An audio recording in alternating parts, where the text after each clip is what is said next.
Tesla now says that not just the rear-wheel drive Model 3 will lose half of the federal tax credit, but also the Model 3 long-range all-wheel drive trim will also lose half of the credit. Previously, it was just the rear-wheel drive version. Partially, this could be just a trick because we know that from January 1st, Tesla will be able to get that $7,500 off for vehicles that fully qualify for the tax credit off the invoice. You will no longer need to wait until you file your tax returns to get the money back. So therefore, maybe Tesla is maneuvering everything in a way where maybe for just a very short period of time, the rear-wheel drive and the long-range trims indeed will lose the $7,500 part of the $7,500 tax credit. Because think about it, why would you buy a Tesla vehicle right now if you can wait until January and get that discount immediately? However, if that was the case,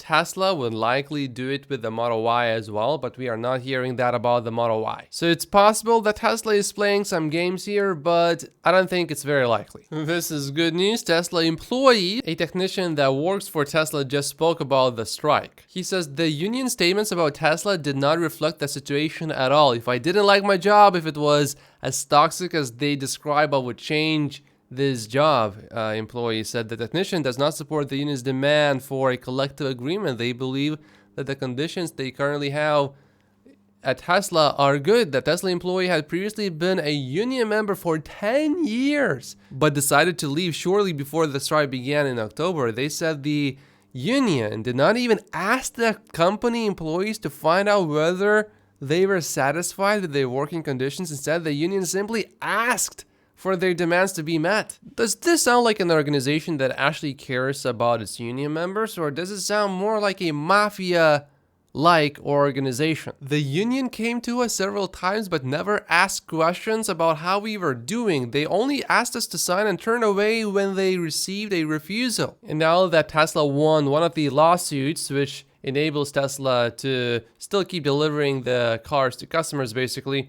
I think the days for the union's dominance are over. This is likely to drag out for a long time, but the union is going to severely damage its reputation permanently. There's some shocking data here.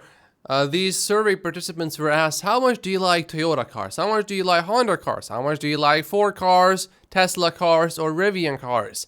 And only 27% of the people said that, yeah, we like Tesla cars, but 60% said they like Toyotas. However, when I look at their data, yeah, it becomes very clear quickly that most people, for example, when it comes to Rivian, have never heard about Rivian, and that's why that number is so strange. To a certain extent, I think that would apply for Tesla as well, but not on such a big scale. And look, even the article itself says perhaps we will see Rivian move in rankings in the future, given most consumers have not heard of them yet and a significant share plan on buying one in the future. Civic Science says that their data shows Republicans are 12 percentage points more likely than Democrats to harbor an unfavorable opinion of the Cybertruck. One might say it's a bit weird because wouldn't you expect conservatives to be more likely to buy pickup trucks?